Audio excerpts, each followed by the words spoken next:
Masih dalam pembelajaran metodologi penelitian, kali ini topik yang akan dibahas berkaitan dengan variabel dan definisi operasional variabel. Secara teoritis, variabel dapat didefinisikan sebagai atribut seseorang atau objek yang mempunyai variasi antara satu dengan lainnya. Variabel juga dapat merupakan atribut dari bidang keilmuan atau kegiatan tertentu. Tinggi, berat badan, sikap, motivasi, kepemimpinan, disiplin kerja merupakan atribut-atribut dari setiap orang.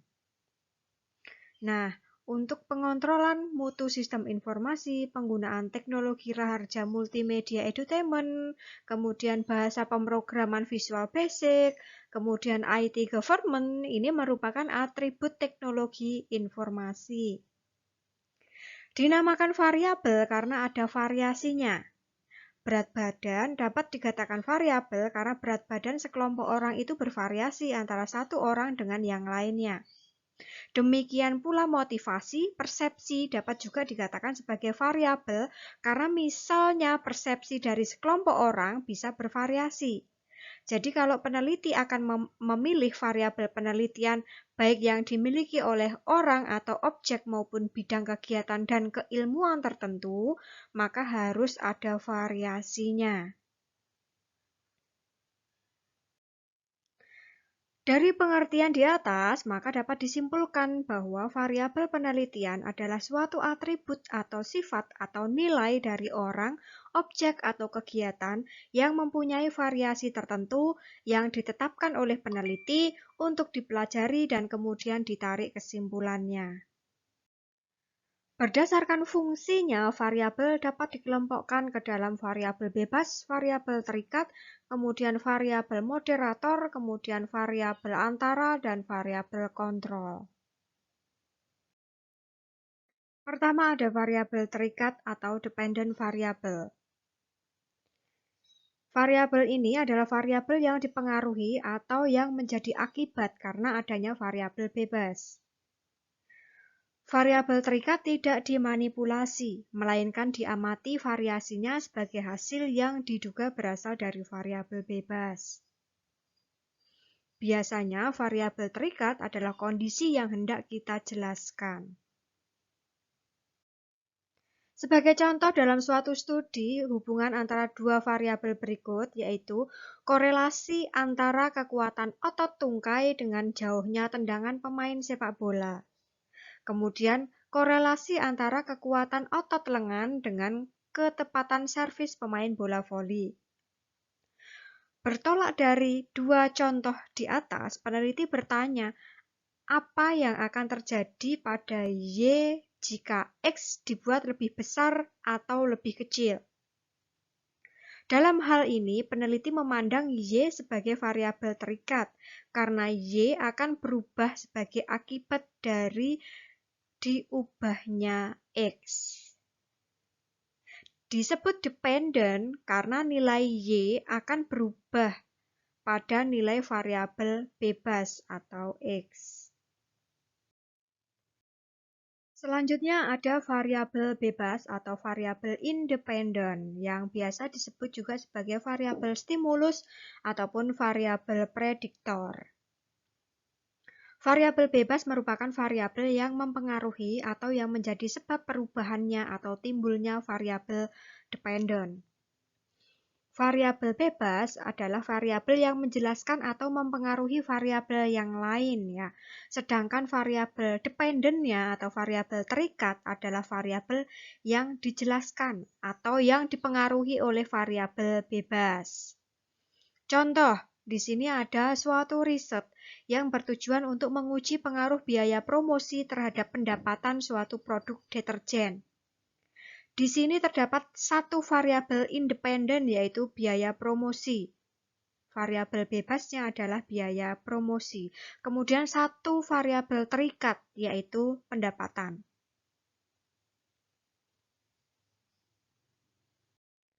Selain satu variabel bebas, banyak riset dilakukan untuk menguji beberapa variabel bebas dan satu variabel terikat.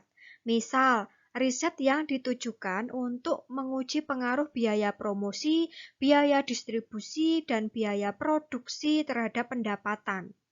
Di sini terdapat 3 variabel bebas, ya, biaya promosi, biaya distribusi, dan biaya produksi. Kemudian variabel terikatnya adalah pendapatan. Semakin tinggi kualitas pelayanan, maka diduga semakin tinggi loyalitas konsumen. Oleh karena itu, kualitas pelayanan merupakan variabel bebas dan kepuasan konsumen merupakan variabel terikat. Ini bisa dilihat dari gambar yang tertera di file PPT.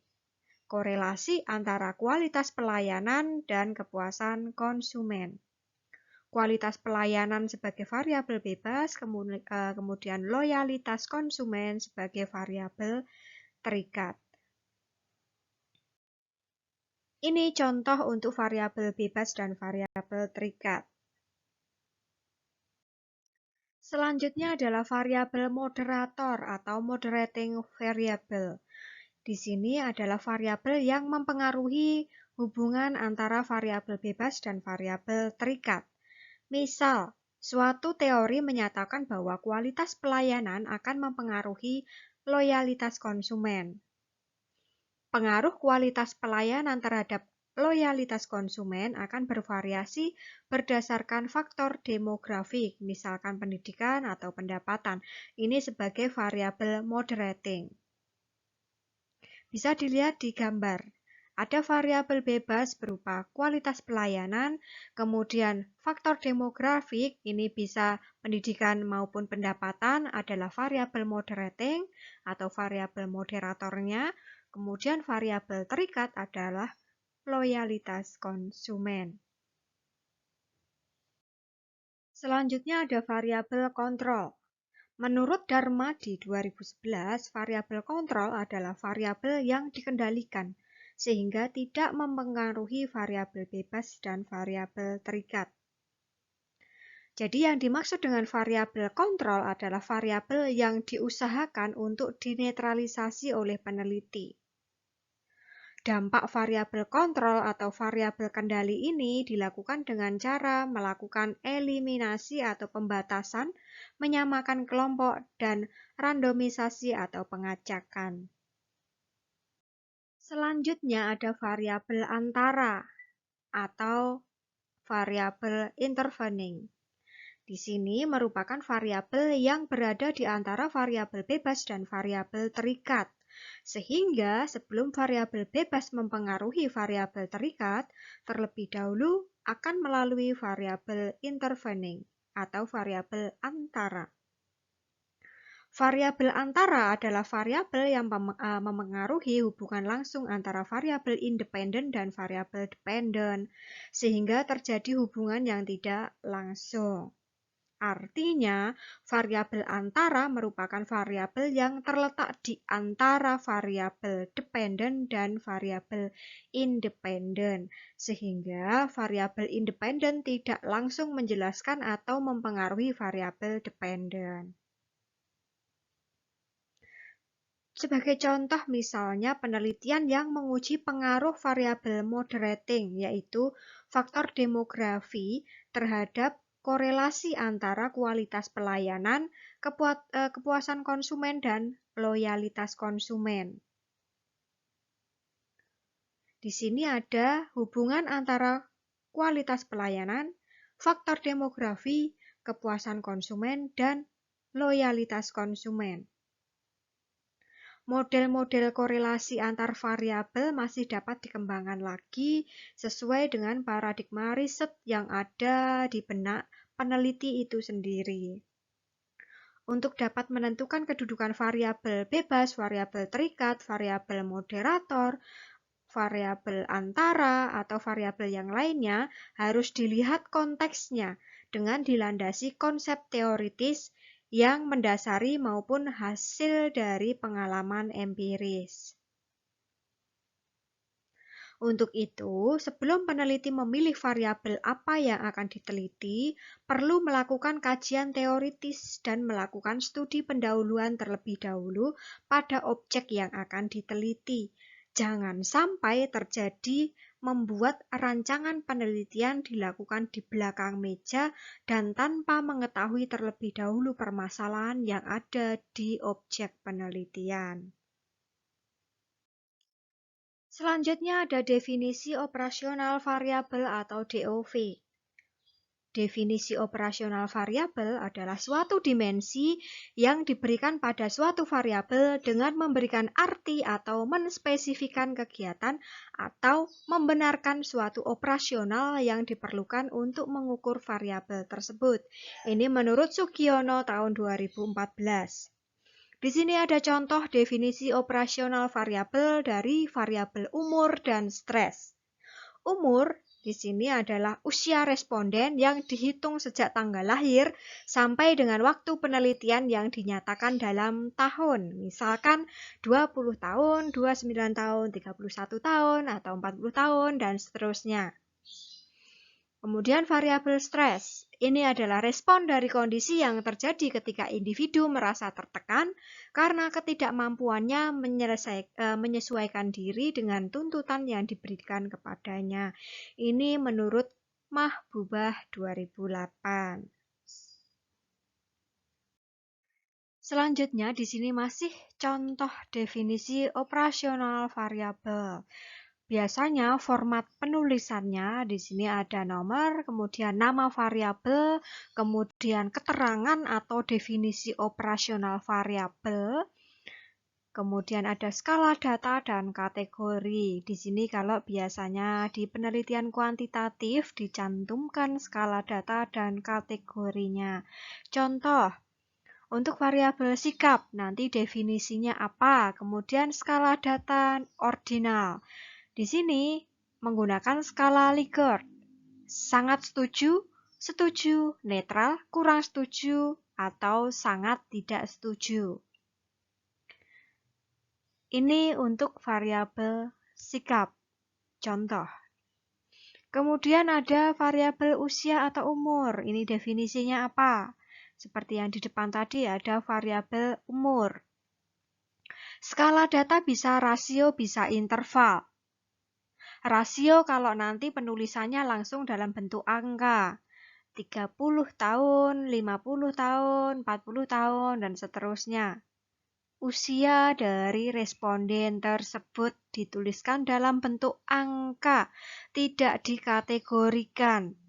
Kalau misalkan mau dikategorikan, responden ini usianya 31 tahun, berarti di kategori 3. Usia 31 tahun hingga 40 tahun. Responden berikutnya dia usia 45 tahun, berarti ada di kategori 4 dengan range usia 41 hingga 50 tahun. Ini masuk skala data interval. Kalau dipakai ada kategorinya. Kategori usia sekian sampai sekian, sekian sampai sekian. Nah, nanti usianya masing-masing responden itu dimasukkan ke kategori itu. Kalau usianya sekian, masuk ke kategori apa? Nah, ini nanti interval. Sama juga seperti berat badan dan tinggi badan. Itu bisa rasio, bisa interval. Rasio kalau langsung dituliskan berapa berat badannya dalam bentuk angka. 48 kilo, 50 kilo, tinggi badan 160 cm, 180 cm, dan sebagainya. Langsung dalam bentuk angka dituliskan di situ, satu persatu. Tapi kalau mau dikategorikan, misalkan berat badan sekian sampai sekian, tinggi badan sekian sampai sekian, ini nanti berarti skala datanya interval. Nah, responden dengan berat badan sekian masuk ke kategori mana? Kategori 3. Berat badan 30 sampai 41 kilo misalkan. Berat badan 40 sampai 50 kilo misalkan. Kemudian tinggi badan 100 sampai 150 cm misalkan. Itu ada pengkategoriannya, berarti skala datanya interval. Tapi kalau langsung dalam bentuk angka dari masing-masing responden, baik itu usia, berat badan, maupun tinggi badan, yaitu skala datanya rasio. Termasuk juga penulisan suhu.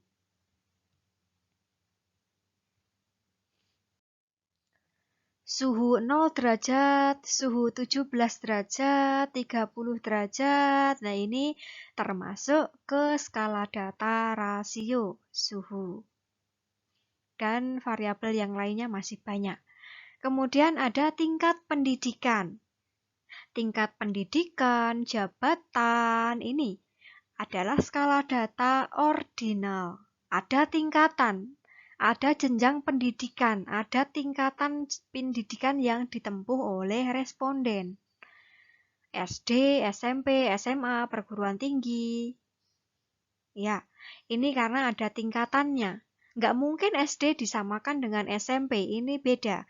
Inilah yang dikatakan sebagai tingkatan, ada tingkatan. Kalau misalkan itu ada tingkatan, entah itu tingkat pendidikan, jabatan, tingkat pengetahuan baik, sedang, rendah, itu kan tingkatan. Nah, ini masuk ke skala data ordinal. Contoh lain masih banyak, silahkan dicantumkan di kolom komentar kalau Anda paham. Skala data ordinal, interval, nominal, maupun rasio. Lebih lengkapnya kita pelajari satu persatu, karena ini bagian dari definisi operasional variabel yang dimasukkan ke dalam tabelnya. Skala data. Pertama ada skala nominal. Skala nominal ini merupakan skala pengukuran paling sederhana atau tingkatannya paling rendah dalam suatu penelitian. Nah, contoh yang paling umum yaitu variabel jenis kelamin. Ada laki-laki, perempuan, atau pria dan wanita. Contoh lain ada nama kota atau nama kabupaten. Bandung, Sukoharjo, Solo, Surabaya, Bogor, Jakarta, ya, Tangerang. Ini nama-nama kota. Hal ini hanya untuk pembeda saja, tidak menunjukkan tingkatan tertentu, ya. Tidak ada tingkatan tertentu. Dengan kata lain, orang yang lahir di Bandung bukan berarti lebih baik dari Bogor atau tempat lainnya, gitu. Inilah namanya skala nominal. Contoh lain ada agama, Islam, Kristen, Hindu, Buddha, Katolik, Konghucu. Ini hanya bersifat membedakan saja. Contoh yang lain lagi ada ras, warna, bentuk, ya, golongan darah, jenis penyakit, suku, nomor KTP, SIM, kartu pelajar, nomor rekam medis, ya, jenis tanah. Ini semuanya contoh dari skala nominal. Ini hanya bersifat membedakan saja, tidak ada tingkatan tertentu. Nah, nanti dalam aplikasi SPSS ini biasanya dimasukkan dalam kategori. Misalkan kalau jenis kelamin diberikan simbol 1 atau 2 misalkan. Atau 0 dan 1. Contoh kalau kita menggunakan simbol 1 dan 2. Misal berarti kalau jenis kelamin tadi 1 laki-laki, kemudian simbol 2 perempuan.